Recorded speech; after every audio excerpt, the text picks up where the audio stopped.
Welcome back to the Two Nerds One Pod podcast. This is Ben, that's Jonathan. Thank you for geeking with us, and this is the second episode, the Mutant episode, where we talk about all things mutant related with the MCU, X-Men, whatever's going on over there, mutant related, Deadpool and Wolverine review, X-Men 97 review, our hot takes. Ben doesn't really have any agree or disagree statements, but I do, so... And then after that, or maybe... What do you want to do after the... So what do you want to do after the reviews? You want to go straight into hot takes, agree or disagree, or the fan cast?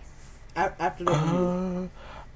I feel like we should save the X-Men fan cast after X-Men 97 when we do the review of X-Men 97. Sounds good to me. Alright, so I think you we'll want to end do on your that. review for Deadpool first? Or I think we should say the ratings at the same time. I'm sorry, we're adding here. Repeat it? We'll do a countdown 3, 2, 1, and then we'll say both ratings out of 10. Oh, okay. So 3, 2, 1. 10 out of 10. 8.5. Understandable. I'll take it. So do you want to go with this or first or me? Do you want to go first? I don't mind. Good, So go ahead. when I saw, so now granted, I know it's been like a couple months after Deadpool Wolverine came out when your boy went to see it. So when I saw the film, Dick dude saw it like late. He didn't see it in theaters. I'm like, guys, when I first told him about this movie, I told him, bro, this is a movie you need to see in theaters. Don't wait until it's out on digital. Just watch the movie in theaters. And what did he do? He waited until it was out on digital. it's okay. Out of my defense, we waited too long to go see it in film, and by the time we wanted to go see it, it was already like Packed. after like where we didn't really see like reviews Understandable. for like the Fairfield. We didn't see any openings for the Fairfield theater, Brendan and Vacaville. Like we didn't all the yeah, theaters that's by my area. understandable. We didn't really. Cause Deadpool Openings and were kind Wolverine, of low. Yeah, because Deadpool and Wolverine is everybody, well at least was, because it's already out, and everybody is already loving it and watching it. It was everybody's most anticipated movie of this year. Right. But yeah, let's just go on with the review. I'm gonna go last. So now it's going to my sheet. So I have pros and I have cons. What do you want first? Let's do the pros, because for me, I don't really have that much cons, to be honest. I mean, I do have cons, I just don't have much. I have 2 cons. I have more pros than cons. Obviously, That's fine. when I'm Yeah. going into the movie, Let's do pros granted, first. I've seen. Okay, we'll do pros. Okay, so preface this: Deadpool 1 and 2, love those films. Absolutely Obviously. love them. Obviously, they're Deadpool. Who doesn't? So when I walked into when I went to go see the film, I didn't really.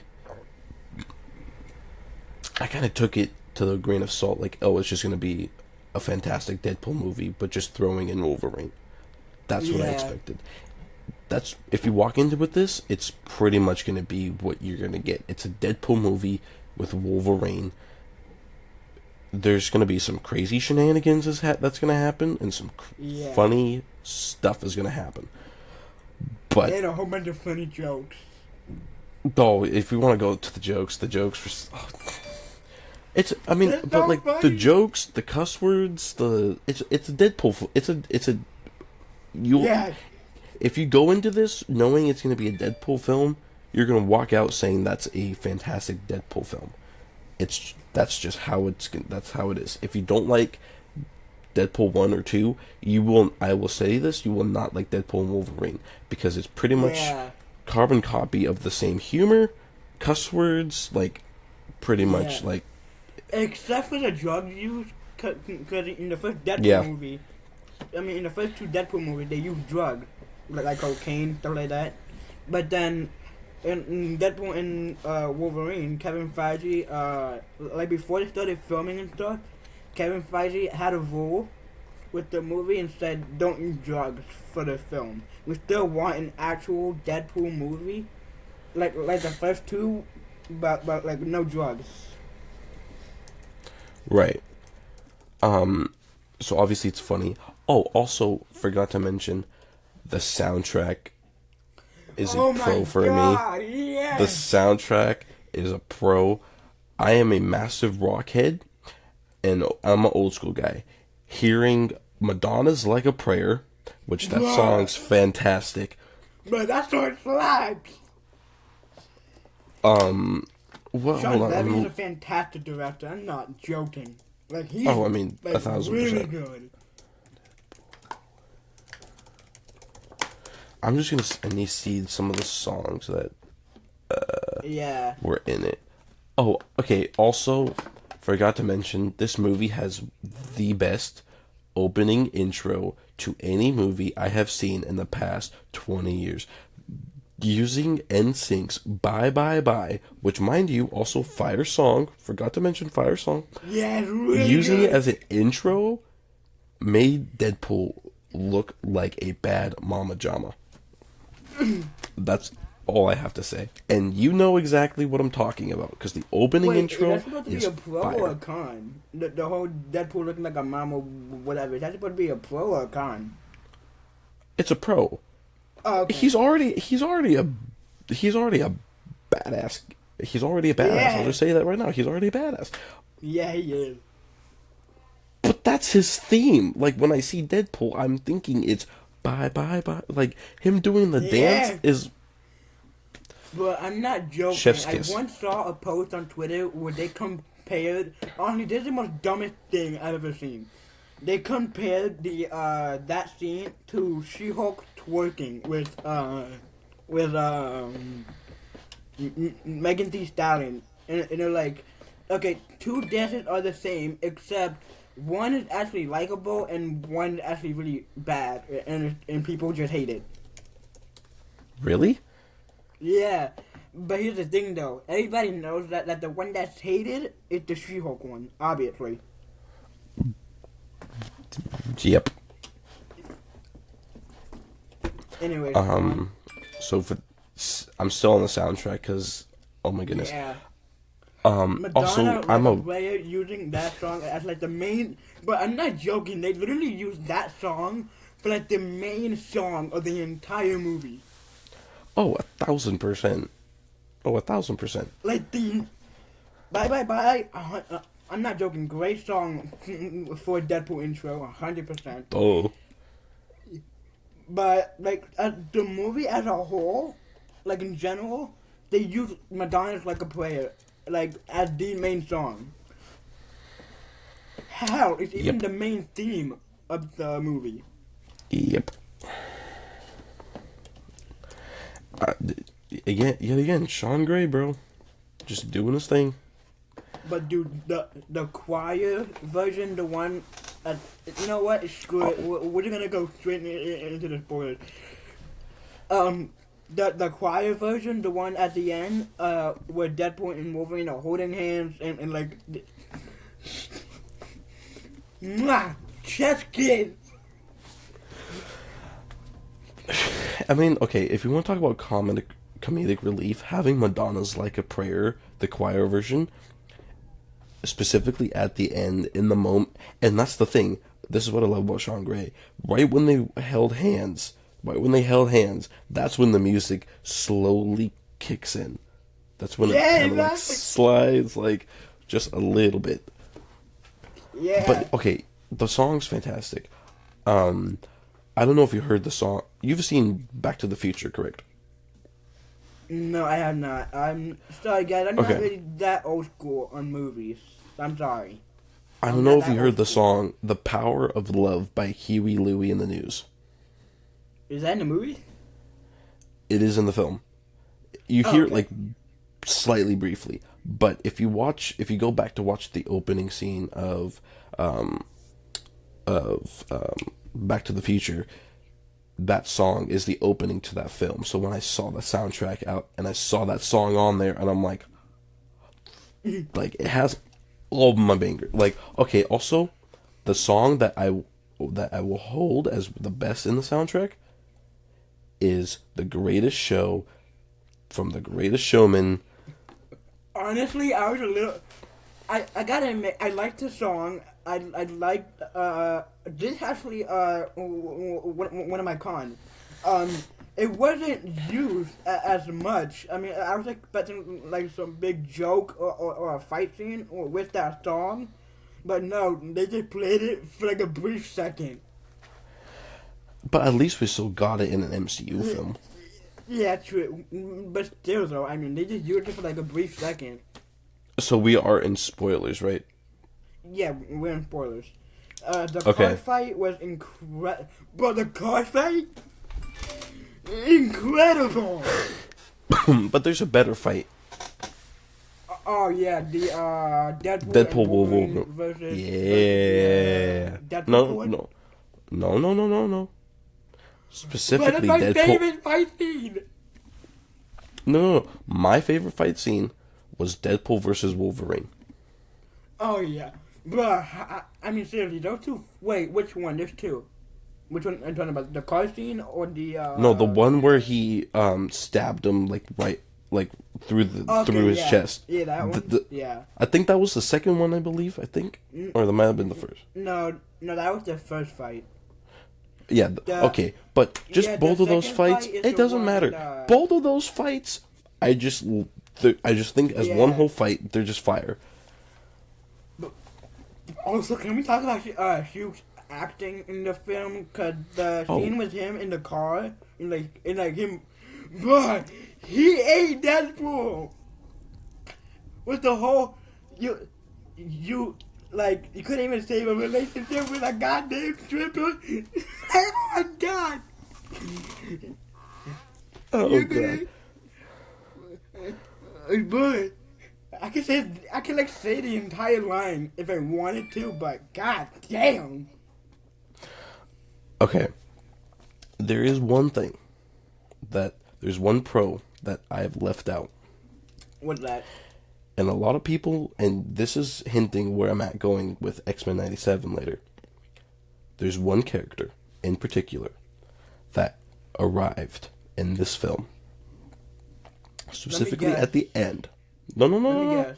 Shh. Okay. Shh. Okay, Dad. This character. Shut up. This character arrived at the end of the film, who is personally one of my favorite characters in the MCU right now. I don't think it would be. Are you talking about where Deadpool and Wolverine landed at the little cave thing? Oh no! We're going toward at the end. Particular in a post-credit scene. Oh. I know where you see where I'm going with this. The return of Gambit, as played by the one Channing Tatum. Oh yeah, but wait, that was at the end. I literally asked you, was that where Deadpool and Wolverine meet the others, and you said no. That was when they met the others with Elektra, Wesley Snipes' Blade. Oh, also spoiler warning if you haven't seen the film. Wesley Snipes' Blade, Channing Tatum's Gambit, Daphne Keane as X-23. And Jennifer Garner's Elektra. Oh yeah, you are right. Okay, granted, I've seen the movie last week. I'm a busy guy. I have a lot of stuff going on. But no, seeing Channing Tatum as Gambit, just seeing the trench coat, the boots. Guys, I have a hot take about him, and this hot take did not come from me. This did not come from me. Jonathan? Jonathan? My dad Watch hated it. it. My dad hated that guy thing.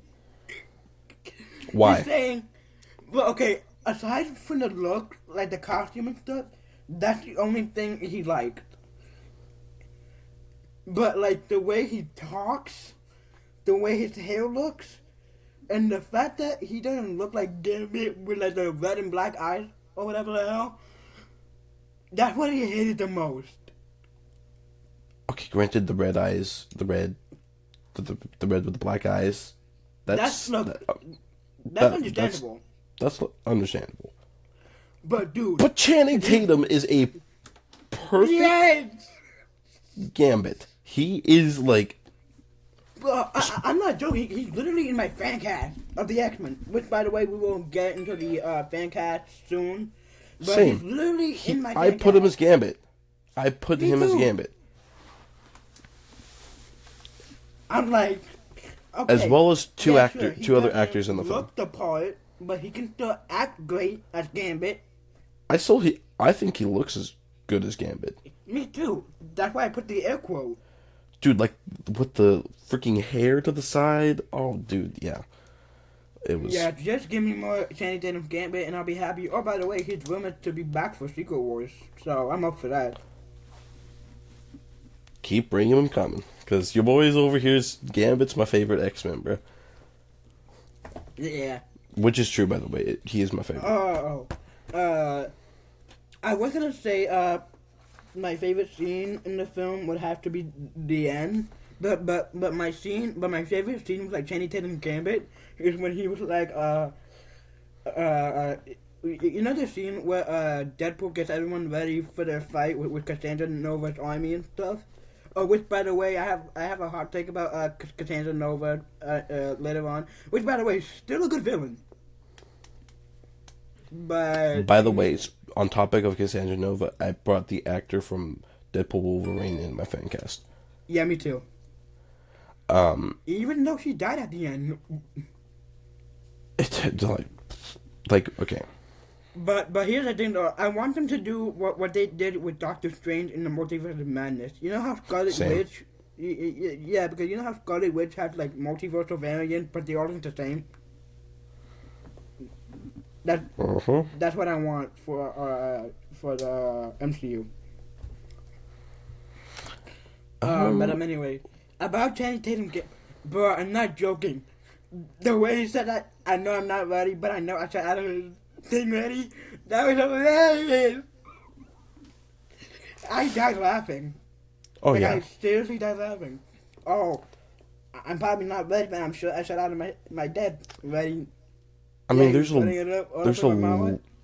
there's a lot of pros I can go with the film Bro, specifically. I keep going on and on and on about this movie. I swear I can't. But those are the pros I have. What are the pros you have? Okay, forget about the cameo. Forget about Deadpool. Let's talk about the real reason why Deadpool and Wolverine is so great.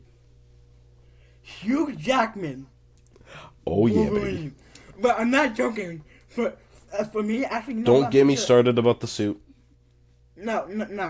Well, maybe a little bit, but I'm pretty sure everyone can. I think everyone can agree with this. He was the MVP of the movie. No questions asked. Bruh. The emotional scenes with him, the way he lost his universe, the way he lost his X-Men. I need to think about that. His script, the way Hugh Jackman acts. And yes, the suit, obviously. The suit's Right. fantastic. Yeah. Suit's phenomenal. But the cowl? Oh yeah. Guess what? Put me in there. Guess what? I'm stealing that suit. I'm stealing that cowl and I'm putting it on. Oh, and guess what? I'm stealing the cloth too. But still, I think Wolverine was. Oh, which by the way, this leads into my hot take. Which by the way, I'm just gonna say it anyway. It's not really a hot take, more of a agree or disagree statement. Deadpool and Wolverine, or at least the MCU, has the best iteration of Wolverine yet in any animated or live action setting. If that makes sense. Disagree. Do you think Hugh Jackman's Wolverine is the best?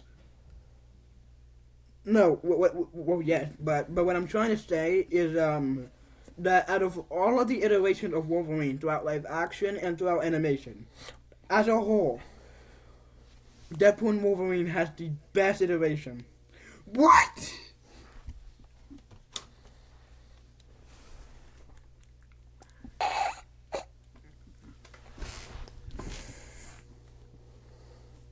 I'm not gonna lie, Marvel Studios did him way better than Fox did. No questions asked. Aside from Logan, because Logan is pretty good. Logan, to me, is the best iteration of Wolverine. I mean, he... Again, no hate to the film. I love the film. Like a 9... I know, it's like a 12 out of 10 for me. But, I think the reason why is because, you know how Fox uses Wolverine as the main hero of the Fox X-Men universe? Marvel Studios didn't do that with this Wolverine. I mean, yeah, sure, he was the MVP of the film, but they didn't treat him like Fox did. Because Fox, they just used him for every single film, just for him, and only him, to be the spotlight. No other X-Men. Just him, at the spotlight. The rest, just like side characters. I mean, look at how they did Cyclops in the Fox universe. That's fair. But pushing it that he gets MVP, I would have to disagree. But dude, I know for a fact that this movie was PG-13, this movie would have been absolutely horrible. Oh, no question. This movie had to be rated R just because they added Wolverine. Just because they added Wolverine. You don't know why Kevin Feige agreed that this movie should be rated R? And it wasn't because of Hugh Jackman or Wolverine. It was because he wanted a Deadpool film for the MCU. And plus, he literally said the rating fits for the character. Like Deadpool, R rating, guess what? Fit perfectly. He makes sex jokes and he just kills people brutally. Blade, he's perfect. It's Wolverine, duh. And Wolverine too. Blade, he's perfect for the R rating and fits him perfectly. Why? Because he kills vampires and stuff. Who else? Aside from Wolverine and Deadpool and Blade, well, obviously. But still, though, Deadpool. Oh, which by the way, I was gonna say this on one of my reviews. They really did push the R rating in this film. Like they really went all out. Because I feel like when Sean Levy, that's the director, right? Quote me on that, Sean Levy. Okay. For those who don't know, he did Adam Project and Real Steel. And he also did the other Stranger two. Things. And Stranger Things. He did a couple of episodes. Wait, didn't he direct? Hold on, I'm just gonna double check. He directed what? He did a couple of episodes. He did a couple of episodes for Stranger Things. I thought he directed the other two Deadpool movies, but I guess I was wrong. Yeah, no, he didn't direct those. But no, I feel like when Sean Levy took the script and went to Kevin Feige, was like, all right, this is an R-rated movie. And when he got approved, Sean Levy took the R rating, baseline here, just... Why do you think I loved the fight scene with Deadpool and Wolverine, the car scene, and the Deadpool clip? Also, I'm not joking. The way that Wolverine sliced up all the Deadpool variants in the like in the little bus and stuff. Brutal. Dude, I'm not joking. Deadpool and Wolverine is like Deadpool 2, except the R rating Look, this is Deadpool 2, R rating. Like, right here. Deadpool and Wolverine, up here. Deadpool 1, Deadpool 2, Yeah, Deadpool Wolverine. yeah. Like, now I can agree with it. I can see where other people can come from it too. People may not like the brutality in this film. Obviously, in the film, that's what makes this film so great, because we actually get to see a full-on R-rated film, right? Dude, I'm not joking. Behind the scene, the Wolverine cowl, it wasn't in the movie because they probably like CGI'd it or whatever. But in behind the scene, the cowl, it had like a chin strap. No. I'm not joking. Um. Just like behind the scene footage of Hugh Jackman wearing the cowl, but like it had like a chin strap. I'm guessing they took it off in the actual movie. But no, Yeah. people don't like the brutality in this film. They may think it's too much. I don't think it's too much, but I know probably other people might will. I gotta be honest. I think we can all agree that the best part about this movie was the action. Oh, 1,000%. Deadpool and Wolverine. No, Deadpool versus the best Wolverine, part of the first movie fight. was the jokes, easily. Yeah, but I don't know who's more funnier, Gambit or Deadpool. Cause Gambit is just like he's wild. Gambit says those one-liners. Okay, so like after a person says a statement, Gambit will then literally say a funny statement that contributes what the other person said. But he says, daddy, but I'm but sure no, I should have he this thing ready. But he says like the lines, like you know when you think of like something that shouldn't be said. Gambit Yeah. is that guy where he thinks about the things that shouldn't be said, but then says it. We're Deadpool. Gambit. He's barely Deadpool 2.0. No. Like, Jesus Christ. But no. I will have to say who's funnier. I do think it's Deadpool. Yeah, 100%. Okay, Ryan Reynolds deserves an MVP for this film too. Oh, 100%. Oh, by the That's way, why the Oscar Academy is asking Ryan Reynolds and Hugh Jackman to host the Oscars next year. Bro, Make it wait. happen. Imagine Channing Tatum makes a surprise appearance. I lose my shit. Literally. Where we see all three men. Hugh Jackman, Ryan Reynolds, Channing Tatum. Oh, which, by the way, Deadpool and Wolverine did so good. You know what Disney is doing? What? They're campaigning Deadpool and Wolverine to be at the Oscars for, like, Best Picture and stuff like that. Oh, easily. But I'm pretty sure the Oscars not gonna accept it because they don't do superhero movies or whatever the hell. I don't think it should. Okay, no. Soundtrack? 1,000% it should win the Oscar for soundtrack. Because the soundtrack is fire. But Madonna, The Greatest Showman, Bye Bye Bye, the song that you were telling me about from the beginning of Back to the Future, was it the first movie or the second one? Back The to Power of Future. Love, that was the first one. Okay. And a whole bunch of stuff. Like, dude. Okay, so we... Oh, which, by the way, I do want to say this. Hugh Jackman, Wolverine, with the yellow suit, and the cow, of course, was so awesome on suit that I mean, like, it's literally the, out of all, you know how Marvel's doing, comic accurate suits now for all the characters? I think Hugh Jackman Wolverine with the yellow suit, the cowl, and all that stuff is the most comic accurate thing in the entire MCU. I could agree with that. Physically, yeah, the suit, like, yes. with the sleeves off and stuff. I mean, if you look at it, it's like a page ripped off of a comic book, and they like slapped it in the movie. Okay, also, Hugh Jackman was jacked in this film. He was ripped. Yeah! And rightfully so. Obviously. It's Wolverine.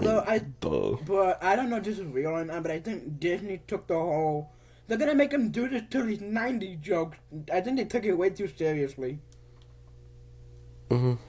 Because I'm seeing rumors that Marvel Studios gonna use CGI on Hugh Jackman to make him look younger, and they're actually gonna keep him till he's 90. I mean, screw it. If they have to use CGI, Hugh Jackman's the best Wolverine we ever gotten. Yeah. I don't think anybody can replace you, except for maybe Daphne Keene. But other than that, nobody else. As much as we want to gush about how fantastic this movie is, I do have two cons. Me too. Actually, I only have one. Oh wait, can we talk about the villain really quick before we get to the cons? Because all we did was talk about jokes and the whole entire movie and stuff, but we never got. Well, the villains is my con. Is one of my cons. Now, yeah, okay, like, hold on. So, one of my cons is I don't really like the two villain aspect. I feel like it should have only been one, and it was Cassandra Nova. Because technically, if we look at the film, there's two. Oh right, Agent Paradox. But to me, there should only been one, and that should be Cassandra Nova. Now, granted, in the storyline, it wouldn't really make any sense, but because in the story-wise of the film, it had to be two villains. But to me, I didn't really like the two villains aspects because we get two different storylines just into one film, and that's kind of a little too much story-wise for me. Do you think Cassandra Nova is a good villain? Like a great villain? To me, yes. I think she, to me, is the villain of the film. That's not what I'm asking. Like what I'm asking, is she like a good villain, like a 10 out of 10 villain? I'm not going to put her, like, in top 5 villains in MCU, but she's definitely top 10 for sure for me, MCU-wise. Okay. I do have a con with her. Again, no hate to her. She's a great villain, in fact. And she was written really well too. Oh yeah, 100%. What else? What else is good about her? She was written very well, but I'm not. Everybody was written very well. I forgot. Obviously. Oh, by the way, the way that she looked, it was like a page of a comic book ripped. And has nothing, and I like Marvel's idea now that they're going to do, like, comic accurate suits for everybody going forward, right? Yeah. I love that. Everybody, I think Wolverine and Hugh Jackman, Wolverine and Cassandra Nova are the most comic accurate out of everybody in the MCU. I mean, the suit's not comically accurate, but the Deadpool suit is fire. Yeah, 100%. Even though it's not comically accurate, but whatever. Who cares? Who Still cares? good. I do like Marvel's idea now that they take the suits and make it comically accurate. I'm gonna shoot a shot at Disney. Star Wars, you better get your stuff together with your suits, making it like the characters, making them comically accurate from like the books. Cause I'm tired of the shows just being a piece of dog doo-doo. I'm tired of it. Wow. Okay, so here's my con. Again, I only have like one con. Sorry, I had to go. I had to get that off my chest. I just had to shoot my. Yeah. Anyway. But which by the way, I don't have too much con with the film. I only have like one.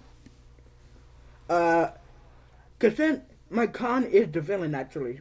Believe it or not. Because, again, she was written good. She was directed very well, also. But, like, what I read about her, like when I first found out that she was the villain, I think that was, like, during the first trailer back in February. From what I understood, she was like a psychotic type villain who doesn't give a crap about anything. She just wants to kill for no reason, like be psychotic. Because that's what I heard. She was a psychotic villain. But then here in the film, again, great villain, written amazing. But here's the thing, though. She was, I guess, crazy, but not like too crazy, like psychotic type. Like she wasn't high evolutionary. I could see that, yeah. High evolutionary. Talk about crazy. Yeah, dude. We're gonna have to sidetrack. We're gonna have to sidetrack to Guardians 3 for a minute. But Okay, dude.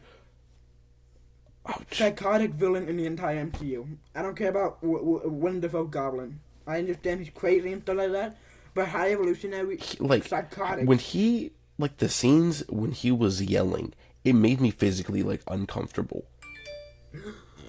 Bruh, Like, it made I'm me not like joking. like okay. By the way, I wanted to murder him because of the stuff he did, Exactly. and that's the whole point of why he's a good villain, because it works. It works with this character. Okay, And that's guys. why, to me, Guardians 3 is a top 4 MCU villain movie because of the villains. And another thing, too, when I go into Marvel movies, I look to the villains to see if they were written well. Cassandra And Nova. I'm a villains Written guy. very Villains are my favorite characters in any movies, are villains. I'm a villains well. guy. 100%. Cassandra Nova. Disney, Again, Marvel, great Star Wars, DC, like, villains are great. High Cassandra Evolutionary Nova, is a in top fantastic 3 villain. of... Thanos. Amazing villain. Oh, talk about a written villain. I think he's the best written character ever in the MCU. I think he's the best Villain-wise? written. Like villain. No, overall, like all movies, I think he is the best written character in the MCU. I will stand on that hill. Better than Loki. Yes. Damn. I mean, I'm not gonna rage, but that's kind of crazy. Again, Cassandra Nova, great villain. Again, amazing writing. Too bad. Also, whenever MCU does a villain, aside from the psychotic one, you just like make them feel, I don't know, like related or whatever. Yeah. When, again, spoilers for those who haven't seen the movie, when Pyro shot her, immediately, like, for some reason, I just got sympathetic with her. Because she was talking about Charles with Wolverine. Womp womp, who gives a crap? I'm like, again, great, but like, she was like kind of like sympathetic. Like I can kind of relate to her a little bit. She was like with her expressing brother. like her true feelings, like her true like childhood like traumatic instances and Yeah. whatnot. But no, overall, Deadpool and Wolverine is a fantastic film, 10 out of 10. If you haven't seen it, sorry for the spoilers, but go watch it. I'll say my other con. I think it's cast stuffing. What is There's it? too cast stuffing. Like too much in there? Something? What is that? There's too many people in certain scenes. There's like with the appearances, like it's just like a whole. It gets messy, and that's why I brought it down like 1.5 points. Like because I think because if it wasn't in there and if it was the only two villains, then it would be like I would bump it up another point to be 9.5 out of 10. Oh, Because yeah, that's kind of understandable. the I mean, like Azazel was useless, to be honest. I mean, I don't get what the there's point certain of them characters that only said maybe 2 lines in the whole film, and I'm like, what's the purpose? Like, we were supposed to laugh, sure, but like it was kind of too much for me. I don't think this is really a con, but it's more of a misunderstanding. I don't understand how Deadpool and Wolverine is an MCU movie. Like, I don't understand. I mean, yes, I understand a little bit because of the TVA and stuff like that, but overall, this movie is supposed to be about Deadpool coming to the MCU. And what does he do? He saved his universe. Obviously, of course, I understand that he has to save his universe, like he can be with Vanessa, be with his friends, all that stuff. That I get. But based on what Kevin Feige said during the marketing, he said, and I quote, Deadpool and Wolverine is about bringing Deadpool into the MCU. Like the main MCU 616 timeline. You know that really Talk happened. about a mess of a story. The MCU 616 timeline is a bunch of mess. All caps, bolded, exclamation marks, underlined, like it's a mess. Okay, I would agree, yeah. But still though, in that MCU universe, we have gotten some great stuff. Guardians 3. Okay, yeah, great, fantastic stuff. But now we have a new character. Where the hell does he fit in? That's a good point. I mean, Like, no, I'm being serious. Like, where does granted, Deadpool and Wolverine, like, we all wanted Deadpool versus Wolverine, but like, just ignore Deadpool Wolverine. We're just looking at it from the story aspect. Where does Deadpool fit in with the MCU 616 timeline? yeah, that's a good point. God damn. Like, can we get him in X-Men 97, please, with Ryan Reynolds? That would be hilarious. But we don't really need it as much as I want it. By the way, I don't know if I heard it, but in the movie, but he made a Hugh Jackman a joke about him getting divorced. I'm not kidding.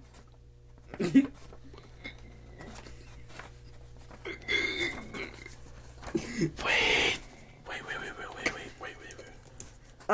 I don't know. I don't know if it actually happened, but from what I'm hearing, he made a joke about Hugh Jackman getting divorced. Wait. And get this, that Hugh Jackman actually got divorced. It's actually true.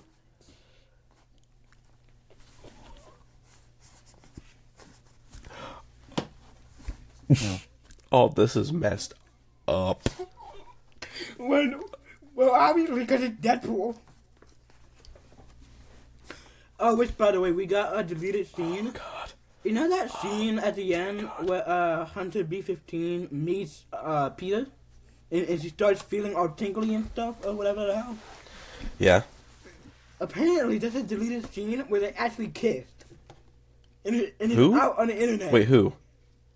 Hunter B-15, the TVA agent, and Peter. There's a deleted scene. And guess what the deleted scene is called? What? Daddy's in Love. And apparently he adopted Kidpool. I'm just gonna read. Okay. So we all know that. X-Men Hold on. I need to say this fire line. Okay. Hold on. Okay. I found it. Okay. Is it from the Before we Deadpool get song? to X-Men. Yeah. So Okay. Hugh Jackman he got divorced from his wife last year. I mean, that's just the context. I'm not going to go into it. That's just the context. Okay. Okay. So, this is the line that apparently that Deadpool quips next to Jackman's Wolverine, who is indeed shirtless later in the film. This is the line. He's usually shirtless, but he let himself go since the divorce.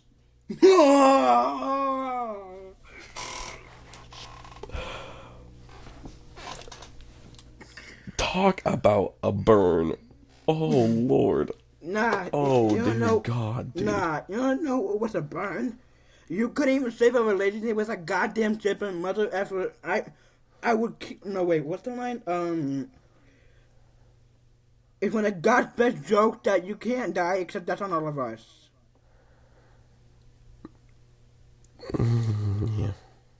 Or, you know what? You're a freaking joke. No wonder the Avengers didn't take you, or the X-Men. Frick it, they'll take anyone. I mean, you're a half-wit moron. You got nothing to say now?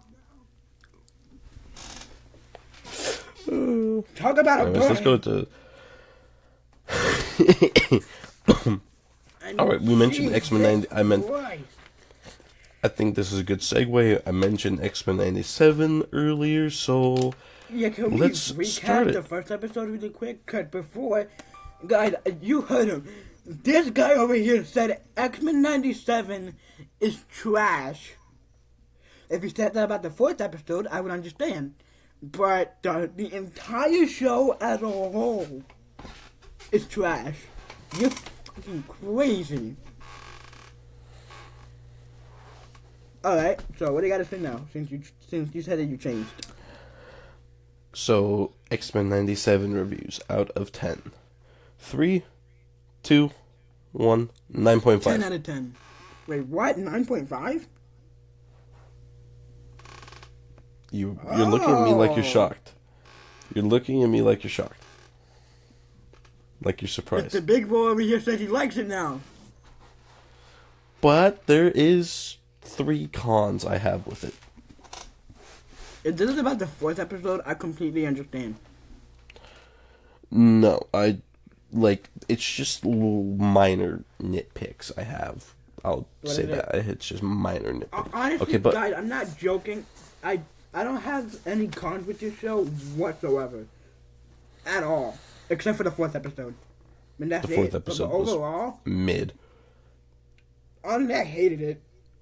I gave it... the fourth episode, I gave it like a 4 out of 10. But I do think the first episode... the first or second episode either takes the cake of my favorite. Bro, the first 3 are bangers. The first 3 are bang. Yeah, the first 3. I would say I have to say number 2 is my favorite. Oh, 100%. Number 2... But I will say this, number I do 2 is my have a favorite. top 3 episode list, and episode 2 is not on there. But I will say, episode 2 is really, really great. I loved it. It's just not on my episode list. Talk about episode 2. There's one certain character who was I would say the main character. I mean, we've seen him like a good majority of it. Magneto, it's my man Magneto, bruh. This Bro, can we talk about the bars he's been throwing? And the wisdom of knowledge, which also throws in the mix with the bar, like, bruh. I do have one con with the second episode, just one. The little thing between him and Rogue. Like, I got super uncomfortable. That's one of my cons. That is one of my cons. But we'll get to the cons later. Let's just go with the pros. Okay. Do you want to start or me? First? Yeah. You start since I started with Deadpool. It is like a little long, but whatever. Not too long, but it is long. Not too long. Oh, okay. X-Men 97 might be the best thing Marvel Studios has ever put out on Disney Plus. I'm not including Loki, because Loki is obviously really good. But... No, there's a certain... There's one show, in my opinion. Over X-Men 97. But... Same parallel. Same thing. They're the same level. It better not be what I think it is, because if it is, I'm gonna rage. What is it? Secret Invasion.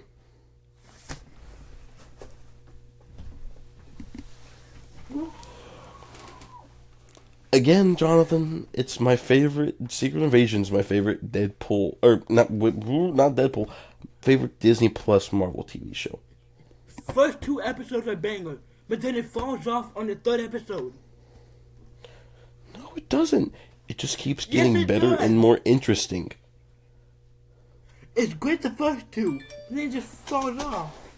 No, it doesn't. And then How the do you- finale, it why really does gets it- really, really bad. No, no, okay. Sorry, X-Men 97. We'll get to you in a minute. I need to address this man. Dude, no.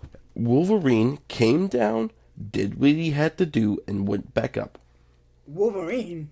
What did that have to do with Secret Invasion? Sorry, Nick Fury. Nick Fury came down, worked on the project that they needed him to work on, and then he went back to do whatever he has to do. I will admit, it was great seeing Nick Fury again. I miss him. And hear me out, Secret Invasion to me is one of the most interesting projects we've gotten, like context-wise, and through the Disney Plus TV shows.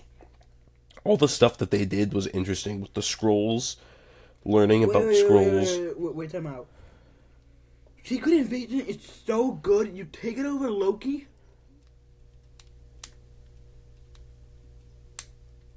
It's under Loki, but it's Loki then Secret Invasion. Okay. I was gonna say Secret Invasion over Loki. No, Loki. That's my show. Anyway, Season 2 was a banger, by the way. Season 1's better in my opinion. Which, by the way, no hate to Season 1. I'm not surprised he picked Season 1 over Season 2. But whatever. No, Secret Invasion, it's just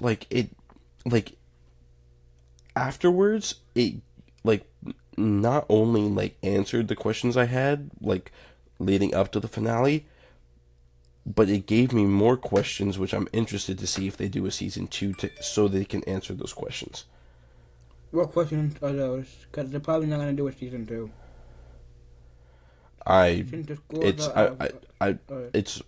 It's written down on another Google Doc somewhere. I have to look. But no, that was really interesting to me. The Skrulls aspect was interesting to me. Wow. Anyways, back to X-Men 97. How dare you? Anyway, we'll go with the pros.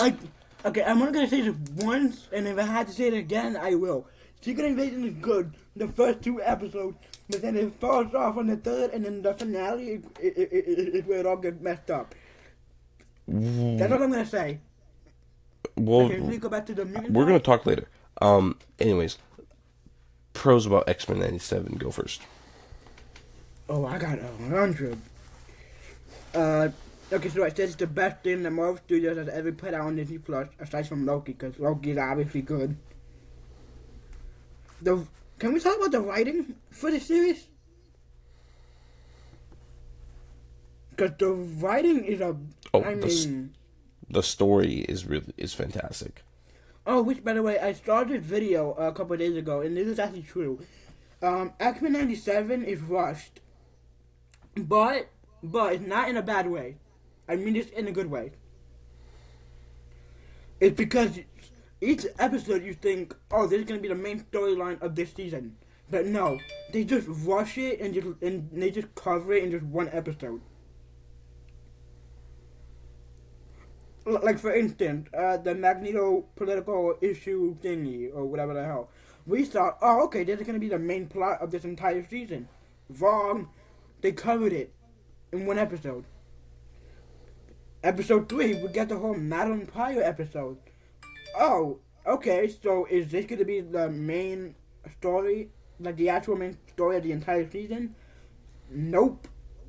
They, set it up. They already fixed all that stuff in the first, 20 minutes. Or whatever the hell. And then I think episode 5 is where we really get the main story of the entire season. With Bastion, the Sentinels, all that stuff. Oh, by the way, Gambit dying ripped me to shreds.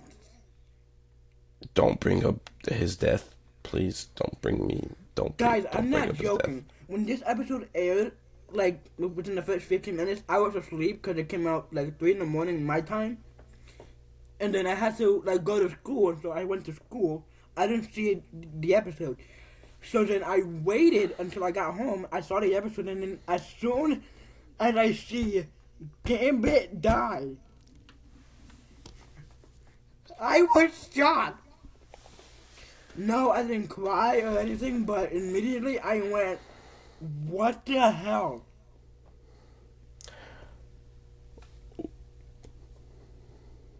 Two words. Fantastic storytelling. Agree. And okay, now granted, you know me, Gambit is, I already said it, he's my guy. Ever since I've seen X-Men. By the way, if you don't know the actual storyline of what happened, Gambit doesn't actually die forever. If you don't know the But storyline. he's still dead. It still ripped me to shreds. Yeah, for right now, he's dead. But Apocalypse brings him back and makes him one of his horsemen. Really? Yeah. He was at the post-credit scene of the finale. Oh, I didn't. Okay, I watched the finale, and then I fell asleep. But you didn't stay for the post-credit scene? I watched I like, when I saw the credits roll, like, you know how, like, the common end of I just turned it off because I didn't really think that there was a post-credit scenes. I'll have to probably go back. The post-credit scene explains what happened to Gambit. I'll have to check that out. He's dead right now, but in season 2... But don't say anything about the post-credit scenes, because I'm gonna go back. Anyway, Oh, which, by the way, the voice acting for the character. Oh, phenomenal. Oh, which, by the way, Voss Masquad, or however you pronounce his last name, as Xavier. Oh, which, by the way, he's on my fan cast for the MCU X-Men. Okay, I forgot to mention, is the fan cast live action portrayal or animated portrayal? Live action. Oh, then I have a different Okay, that's fine. Charles Xavier. Okay. But yeah, the voice acting is very good. Especially for Magneto. Oh, Magneto. Oh, yeah. Okay, script good. What else? The voice acting, the way he spits out government facts or whatever the hell. And the bars. Well. The bars also. I mean, what's his main line?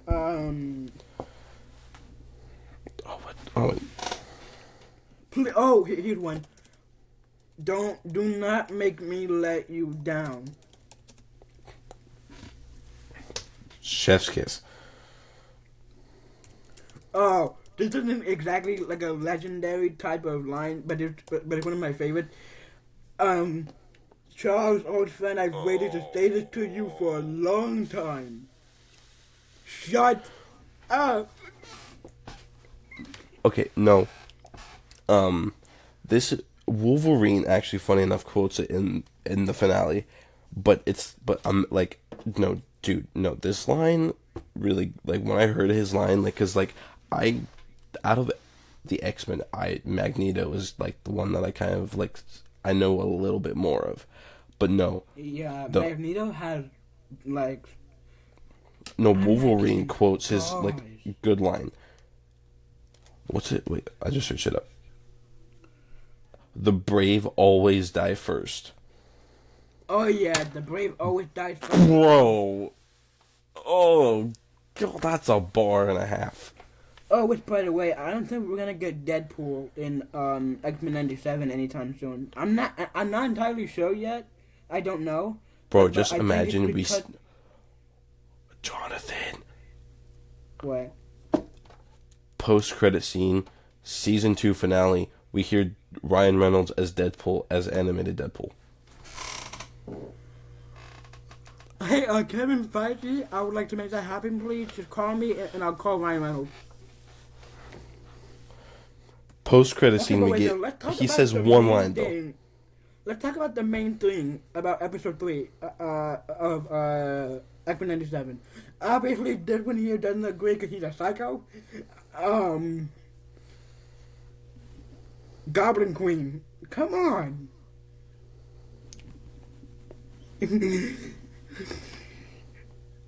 Hot. Written very well. I mean, yeah, just hot, and she's written very well. This one here doesn't agree because he's not into redheads.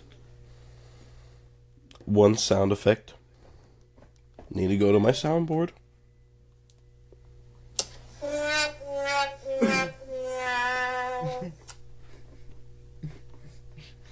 That's definitely making the cut.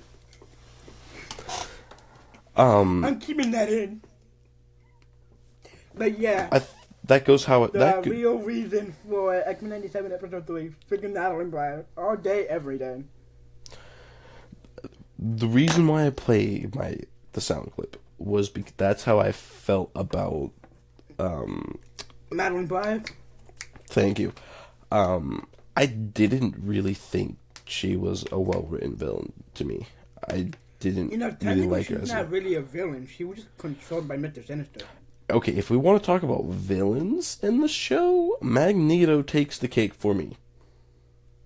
Oh yeah, 100%. Wait, what about Bastion though? Magneto's I will stand on a hill. Yeah. Magneto was written he's up there with Thanos to me. Yeah, I agree. Of written villains, well. But can we talk about Bastion for a second? Because I think he was a great villain too. He's underrated 1,000%. Underrated. Everybody likes him. How is he underrated? To my friend group, there's other friends who don't really like Bastion as a villain. I think the cameos of the show. We got Spider-Man from the 90s series. We got Daredevil with... Bro, the fact that... Okay, I'm a little disappointed by this. Because I don't know how you can do this in animation, but not live action. They gave Daredevil the double D's on his shirt. I mean, on his suit. But Marvel won't do it for live action. Why? Probably because they think the suit is already comic accurate enough. Marvel, just give it the double D's on the suit, and maybe. And I think that's a fair, legitimate reason. Obviously, we don't know because we're not Marvel, but I feel like that's a legitimate reason. Though. Anywho, no, you pretty much like. Okay, also, I want to talk about the soundtrack. I love the soundtrack. For what? For what series? The whole show, X-Men 97, has a fantastic soundtrack. I don't think I've heard any songs from there, aside from... Like, no, what I mean by soundtrack, like, the score of the show. Oh, yeah, 100%. I mean, the main theme, the theme, iconic, like, is iconic. What else? Oh, my top 3 favorite episodes. I have mine. Yeah, mine is episode 3, obviously. Episode 5. Not mine. Remember it, cause I mean Magneto throwing balls. We see Emma Frost. What else? Genosha. And obviously the season finale, Tolerance and Extinction, Part 3. I think those 3 are my favorite. My favorite is the finale, episode 5, and episode 2. Understandable. Which, by the way, episode 2? Fire. Yeah. Okay, now... Episode 1 is also fire. But now I do have cons. Yeah, me too. And which, by the way, my cons are the same as Deadpool and Wolverine. I only have one.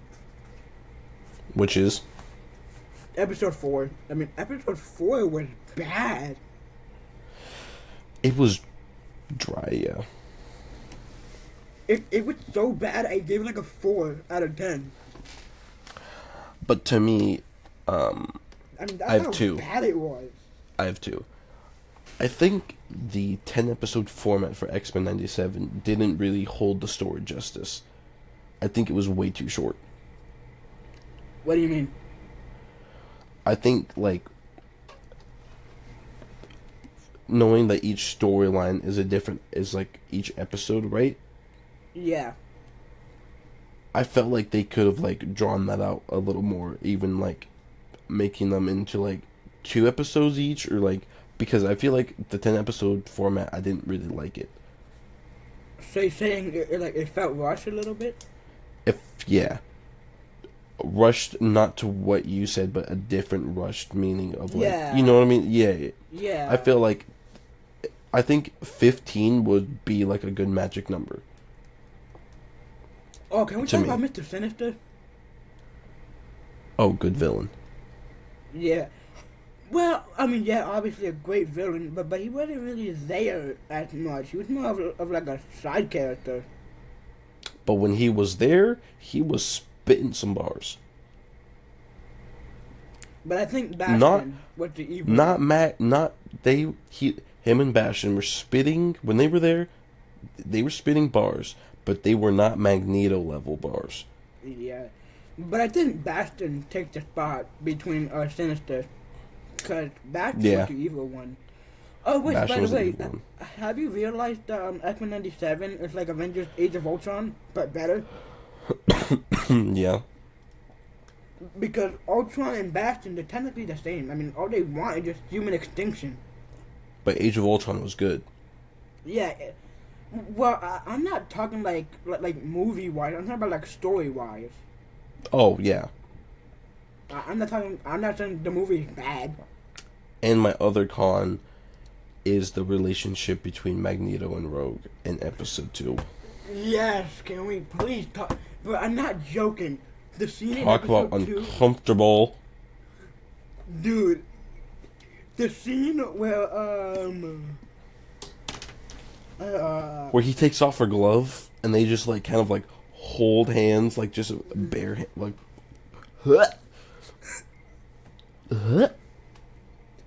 Yeah. He basically groomed her.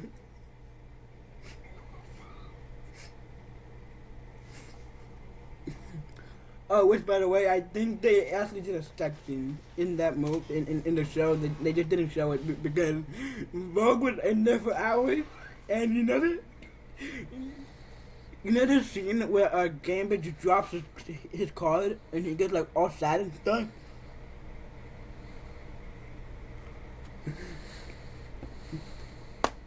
That. Moving on. So, should we go into what next?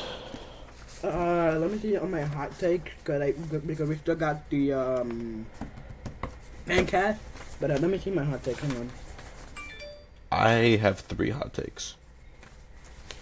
Yeah, because you texted me and said that your hot takes are strictly mutant related.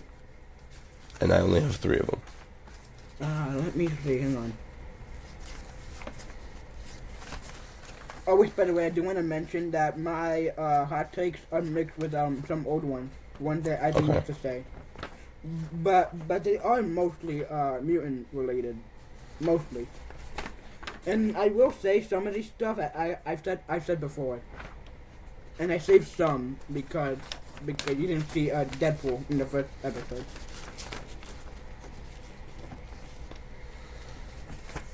You wanna go first, or should I? We'll probably have to do hot takes and then fan cast, and then we'll probably wrap it up. And then do you agree or disagree? Because I have like 5 statements, not really that long. Do you agree or disagree? Should we do hot takes first, or agree or disagree? Yeah, let's do hot take first, then the fan cast, and then agree or disagree, and then we'll just wrap it up.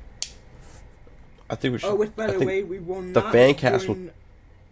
The fan cast will take longer, I do think. Okay, yeah, let's just move on with the hot takes and the fan cast then. Okay. Which, by the way, for the audience, we might not do movie news today for this episode. We'll probably take this movie news and then put it onto the Invincible episode. Anyway. Okay, yeah. I'll start with mine. Yeah. I think Magneto is the best villain in the MCU as a whole. And when I say best villain, what? Are you saying like best villain in Marvel Studios production?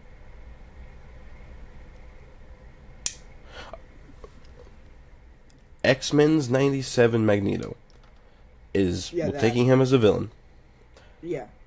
is the best villain and is up there with Thanos. I'm not really gonna like rage because I actually agree with you. Okay, here's mine. Deadpool and Wolverine is my favorite movie of all time. I'm not going to rage, but I will have to agree with you. It's not my personal favorite movie of all time. Yeah. Because I actually, when people do say I have a question, when they say, like, what is your favorite movie of all time, I do have an answer. But we'll save it for another time.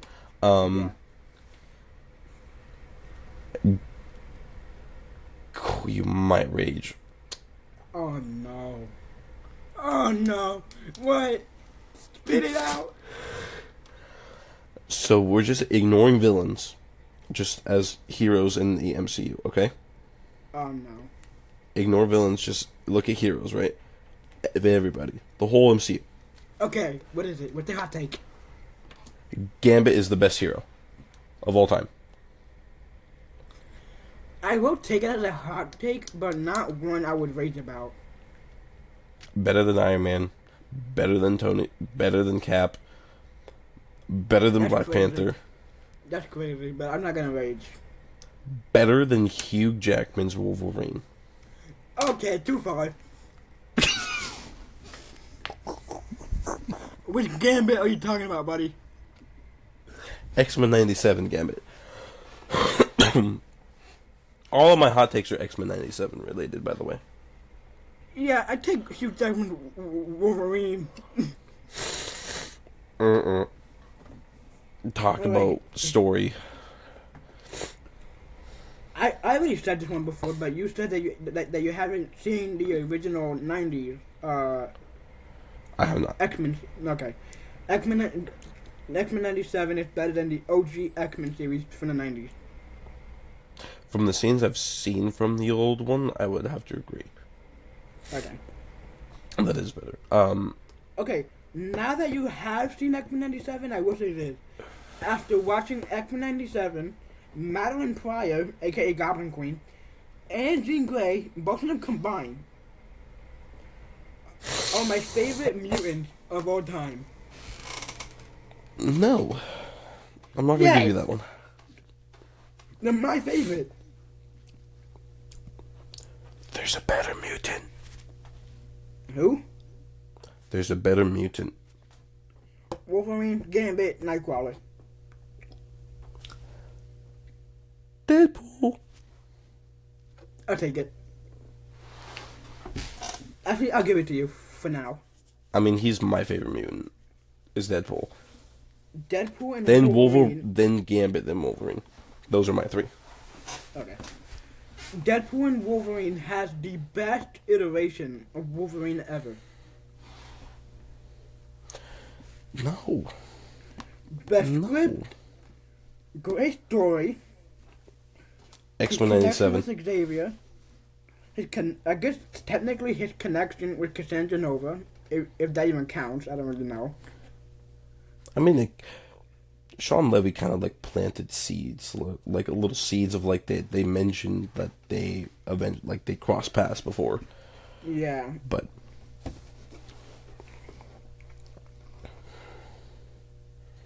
you wanna go first?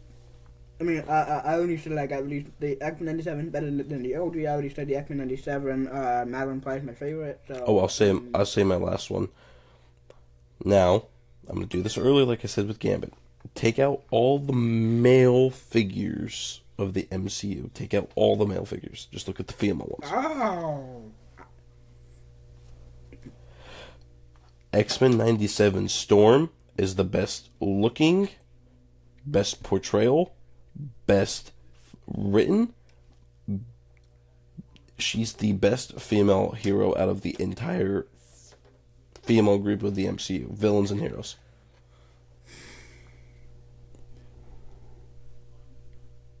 Specifically X-Men 97. She was really good. I'll agree with that. Best looking, I have no idea, so I'm gonna go with no on that one. Cause The one from honestly, X-Men 97. Aside from Rogue, they nerfed her. Like, they nerfed her look. Cause in the original, she actually like looks good. Physically.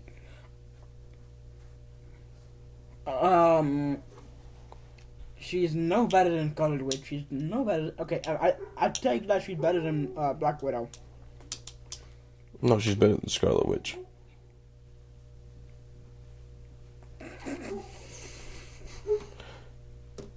No, she's not. Yes, she is. Sophie Turner is a much better Jean Grey than the old one from the 2000 movie. Sophie Turner did X-Men Apocalypse and I believe Dark Phoenix. Yep. Oh, which by the way, she looks a lot more like Jean Grey than the old one. Yeah, she does. I'll give you that. X-Men: The Last Stand was a good movie. That's fair. Cause people, I don't know why, but they, according to a review I once saw, X-Men: The Last Stand is like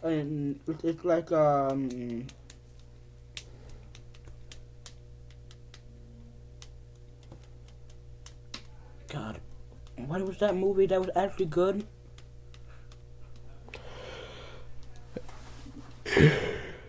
I mean, the first three are bangers. The first three X-Men movies are bangers. I mean, okay, I would agree with that. I'll agree with you on that one. I liked it. Oh, this is my next hot take. X.2, X-Men United, I think that's what the actual movie is called. It's a good movie. I mean, you just heard me say that I love all the first three. Yeah. Okay. Okay, now that you actually seen the episode, X-Men 97, Season 1, Episode 3, Fire Made Flesh, is my favorite television episode of all time. That's a hot take right there, buddy.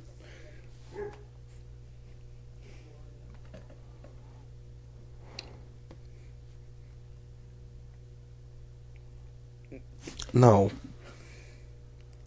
Yes. No. Cassandra Nova was a 7 out of 10 villain in Deadpool and Wolverine. 7 out of 10. She was good, but she's not like a top 5, top 10 type level villain. She's not.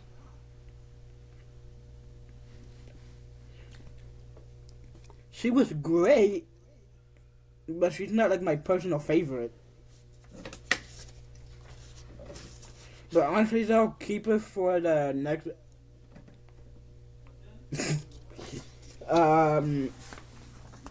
Okay, so those are all the Oh wait, I think I have one more here.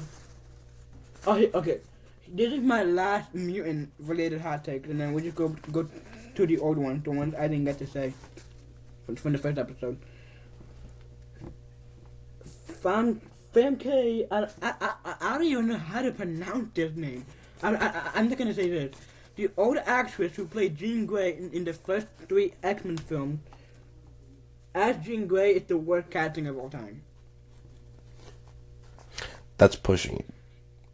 It's a bad casting, I wouldn't say of all time. Yeah, it's really bad. She doesn't even look like Jean Grey at all. Okay, so now we're gonna get into my old ones, the ones I didn't get to say in the first episode. The Marvels is the worst MCU movie ever made. And this is the one I was telling you about, the one where it had like a Disney-like scene or whatever the hell. And like it was shot from a Disney animated movie, and they just put it in live action. And they had like a musical sequence. It's the worst movie of all time. No, it's the worst MCU movie of all time. Like, it's so bad, it made Madam Web look good. Actually, no, wait. Let me rephrase. I'd watch The Marvels than Madam Web. But this movie is so bad, it made Thor Love and Thunder look good. That's how bad it is.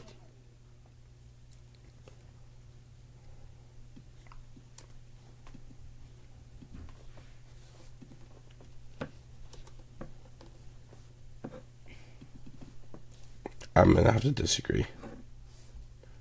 Yeah, I haven't even seen it. What, the Marvels? Yeah, The Marvels. Have you seen it? No, because I refuse to. Good, because it's bad. Honestly, it's so bad, you're gonna wish you had 1 hour and 30 minutes of your life back. That's how bad it is. Actually, no, 1 hour and 47 minutes. Like, it's the shortest MCU film of all time. But the worst MCU film?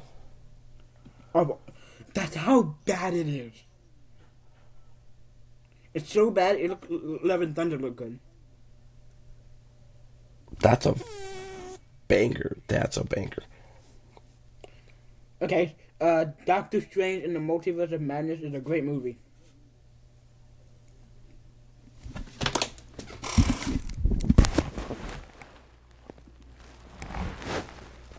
Oh, I got him to raise over this one? You hate Doctor Strange?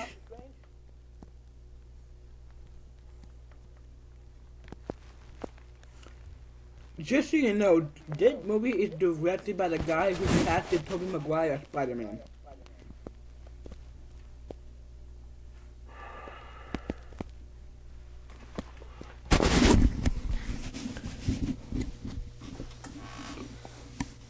Repeat that statement, sir. Repeat that statement. Repeat it. Multiverse of Madness is a bad movie?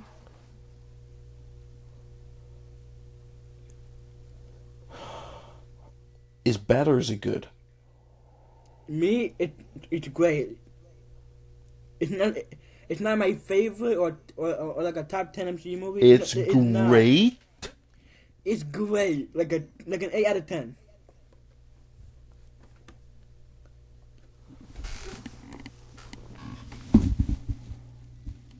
My only negative with it is that they just use John Krasinski, Mr. Fantastic, just so they can just kill him off and spaghettify him.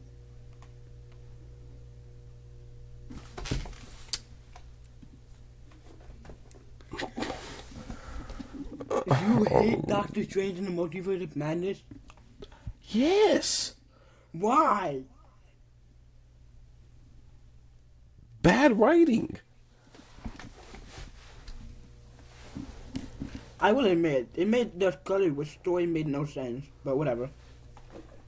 Like, on my letterbox of Marvel movies, it's out of all 33 films released by Marvel, it's number 30, bruh. It's at like the bottom of my list. Oh my god. There's 3 movies that I do not like in the MCU, and that is Doctor Strange there's 4. Doctor Strange Multiverse of Madness. That's one of them, like that you said. Quantumania. The Marvels. Oh, I got a hot take about that one. And The Incredible Hulk. Wait, what's number 3 again? It goes Doctor Strange Multiverse of Madness. Quantumania. The Marvels. I have a hot take about that one. The Marvels and Incredible Hulk. What about Eternals? Eternals is in front of Doctor Strange Multiverse of Madness. Oh, okay. I do have a hot take about Quantumania. Don't say it's good. Don't say it's good. But I'm just gonna say this one first. Eternals is the second worst MCU movie.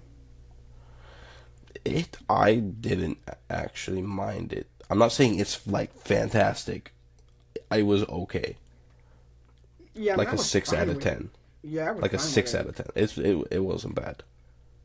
The only thing that's good about it is just the CGI and the actors, and that's it. And the story was kind of too. It was kind of mid. It was kind of interesting when it was when like some parts of it were interesting. It was interesting, but other than that, yeah. Movie on the Quantumania, the one that you hate so much.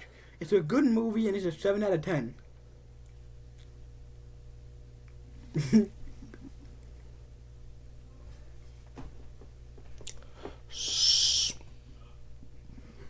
Seven out of 10. Good movie. I had a fun time with it. Jonathan Majors as Kang, chef kissed.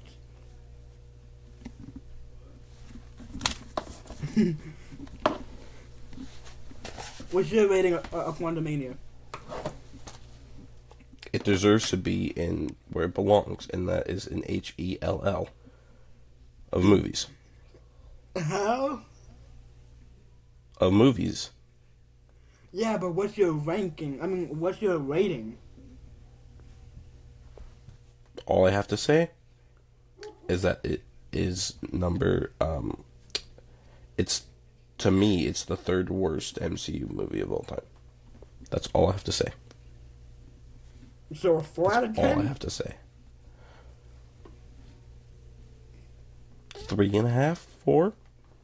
4's pushing it, buddy. 4's pushing it, buddy. Okay. TASM 2 is the best Spider-Man. Is one of the best Spider-Man films.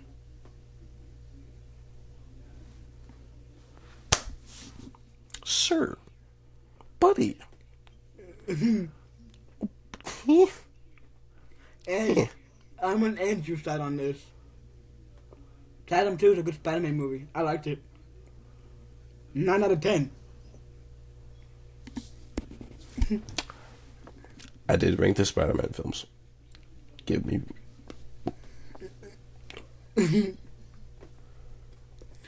Again, I know Sony makes crappy Spider-Man movies, but TASM 2 is really good. I like it. So, I did Spider-Man movies with Spider-Verse. That's what I ranked. Says the guy who hates Spider-Verse.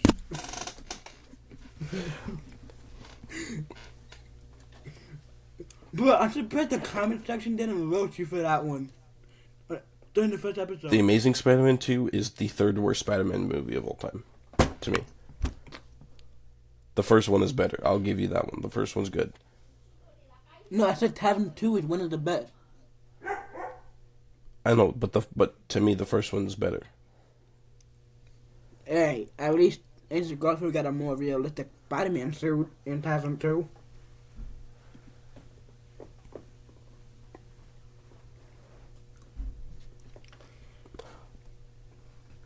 Matt and Karen, or Daredevil, as they call it, are a much better couple than Matt and Elektra.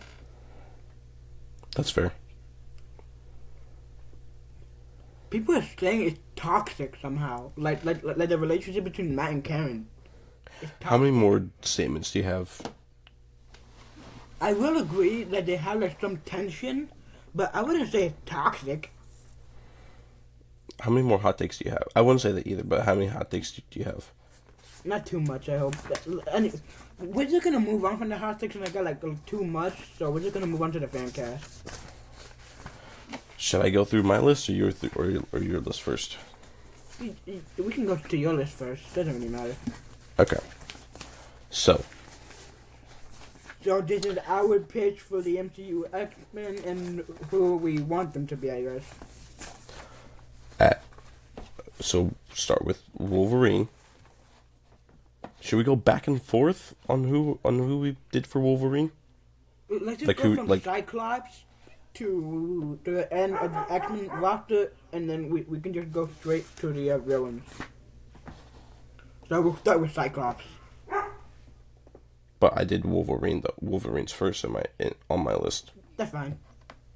All right. Do Wolverine. Donnie! I have Hugh Jackman as my pick. So you really want him to be Wolverine until he's 90? He's Wolverine. What else do I have to say about that? Okay. I got Glenn Powell as Cyclops. Wait. Fun enough that he's my pick too. Yeah. I picked him. Again, I said at the beginning of the episode I had two actors, actress. I mean, one actress, one actor in mind for Wolverine. Oh, okay. Keep going. Because, the MCU has like their own twisted stuff, so they can just do whatever. So it's like a mix of comics and what if or whatnot or whatever. Okay. So my pick would be Daphne Keane as Wolverine, as like the main MCU Wolverine. But if they decide to do like Logan Wolverine, like as a guy, then Carl Urban, the guy from The Boys. Okay. I know who The Boys actor is because I haven't seen The Boys, but yeah, I haven't seen The Boys either. Which, by the way, we may or may. Since we're doing this podcast a little late, we are switching up our content a little bit. So the first 5 will stay, but it's undetermined about the rest. we could just play it by ear. Who's your pick for Jean Grey? Michaela Murphy. Really? Oh, fun fact.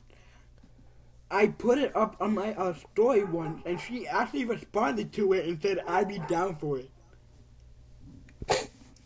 I have Sophie Turner. I'm not joking. Let me see if I can share my screen on here. I think I can.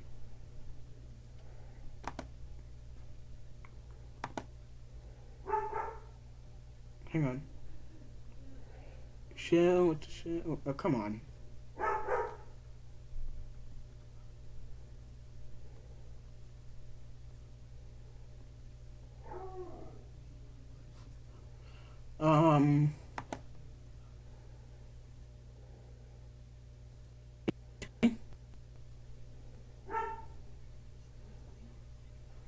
Nope.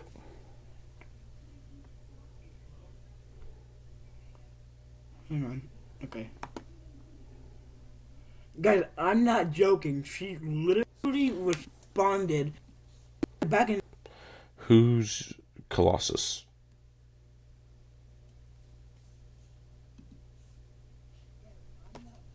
Where is it?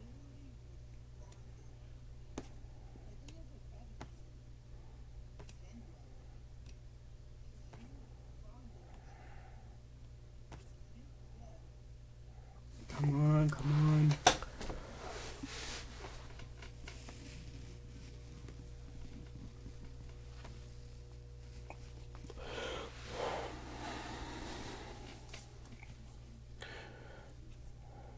Alright.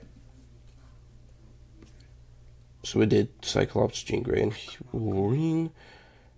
Who is Colossus to you? Yeah, so. Or who'd you pick? Glenn Powell as Cyclops. Michaela Murphy as Jean Grey. Let me see if I can find it so that I can show you proof that she actually responded. We did Wolverine, which is Daphne Keane for me, and if they decide to do Logan Wolverine, then Carl Urban, the guy from The Boys. For Colossus, it would have to be the same guy from the Deadpool films, because I can't think of anybody else. Yeah, me too. Who'd you pick for Beast? For who? Beast. Alan Ritchson. I have Joel Edgerton. I don't know if he. Who? I don't know if Joel Edgerton. Yeah, Joel Edgerton. Okay, Didn't who they after fan Beast? casted him as Wolverine one time? Not that I know of. I think we have the same Charles Oh Xavier. wait, you talking about I'm talking about Taron Egerton or whatever the hell. Okay, this Joel is what I was talking about. Edgerton. Yeah. Hang on. Let me see what. Yeah. Look. Oh wow. See, I still can't believe Michaela Murphy said that she'll be down to join the MCU as Jean Grey. And this is That's legit what she cool. texted me. That's cool. Who'd you pick for Charles Xavier? Ross Mosquan. I don't know how to pronounce his last name right. Really? I mean, he got the voice right, I so have why an not the old. look? I have an old guy Who? by the name of Sir Patrick Stewart. Yeah, he's probably not gonna. Nigga, yeah, he's not. Yeah, good luck.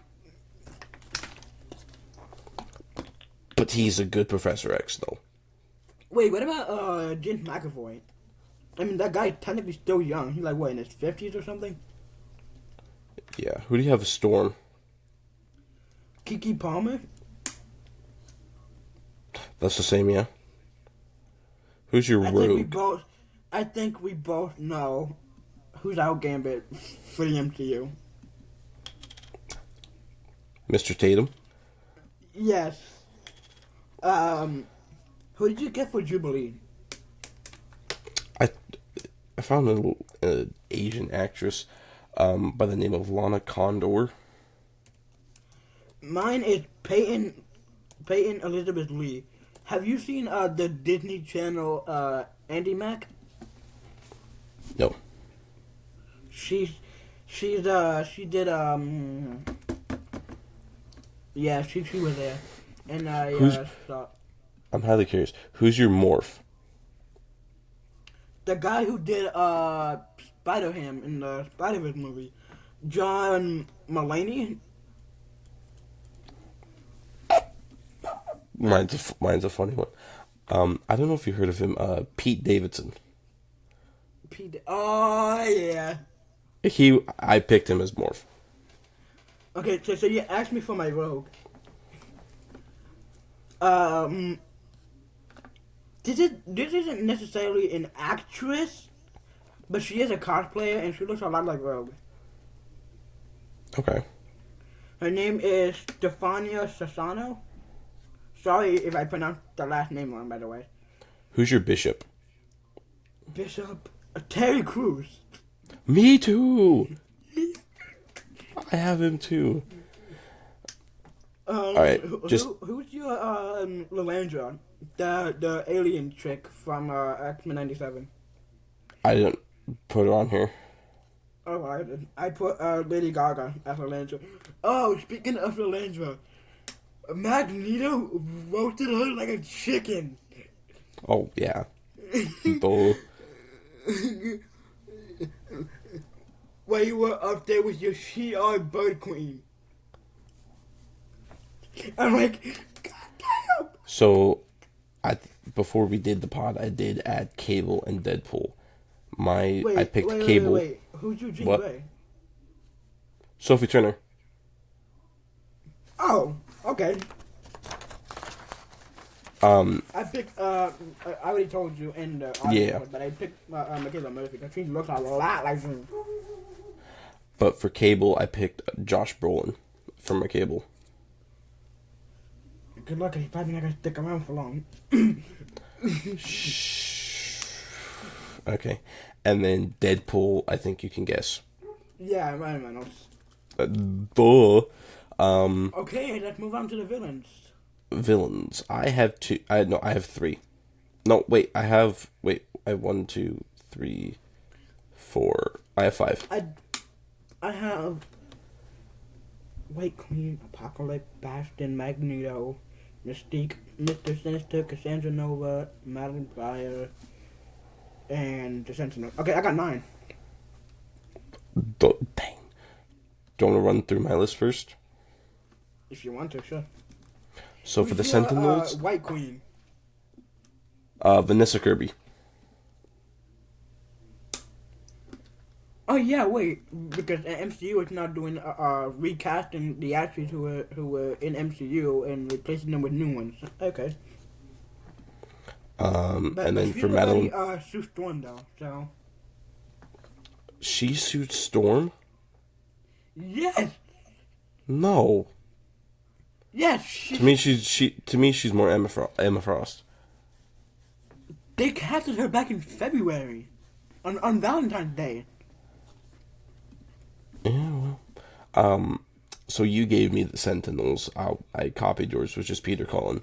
Yeah. Okay, so for my Emma Frost, aka White Queen, Samara Weaving.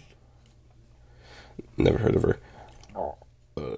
Who's your I think Magneto? she's Australian. Who's your Magneto? Jason Isaacs. Oh, interesting pick.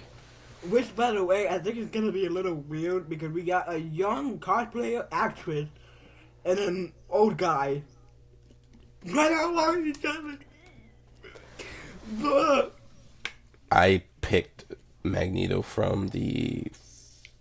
Actually, he didn't I do swear to God, if it's too bad. Ian McKellen, I'm done. Yeah, Who's your Magneto? it's Ian McKellen. Why not Michael Fassbender? To me, I think Ian McKellen under X-Men 97 Magneto, because X-Men 97 Magneto is the best. I think Ian McKellen did a pretty good job as Magneto to me. Wow. Okay. Again, we have different takes, but yeah. So I chose some Weaving Up Emma Frost, and if oh god, she doesn't get Black Cat, Sydney Sweeney.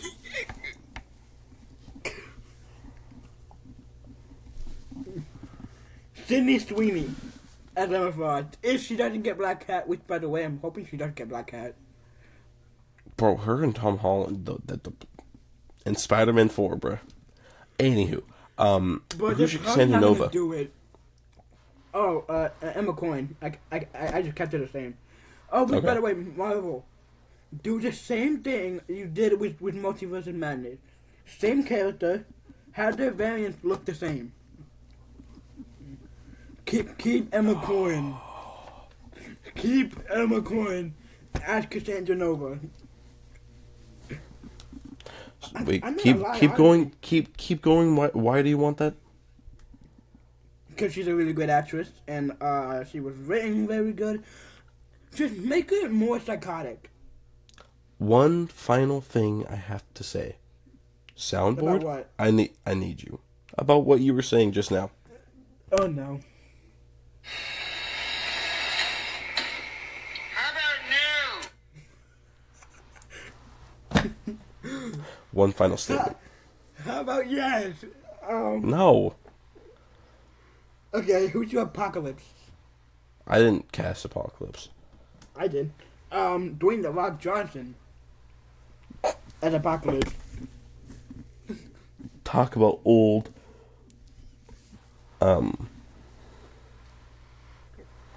I casted Stephen. Finish Lang as your- Bastion. Cast and we'll wrap it up.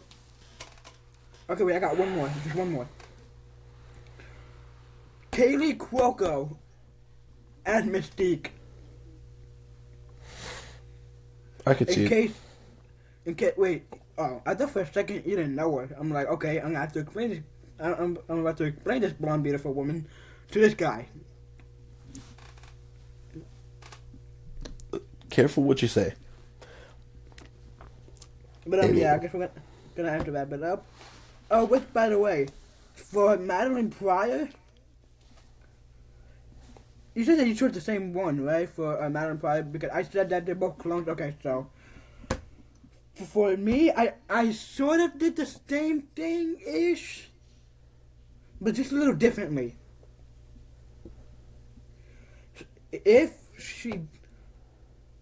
Actually, they can just do that. I don't really care. Just cast Sydney Sweeney as Madeline Pryor, but just CGI Michaela's face and put it on Sydney. I'm not gonna lie, this worked with Lucifer. Because in season 5, the main villain is Lucifer's twin brother. So. I haven't seen Lucifer.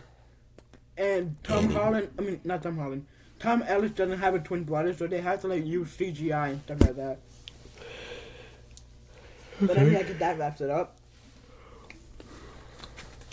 But damn, no.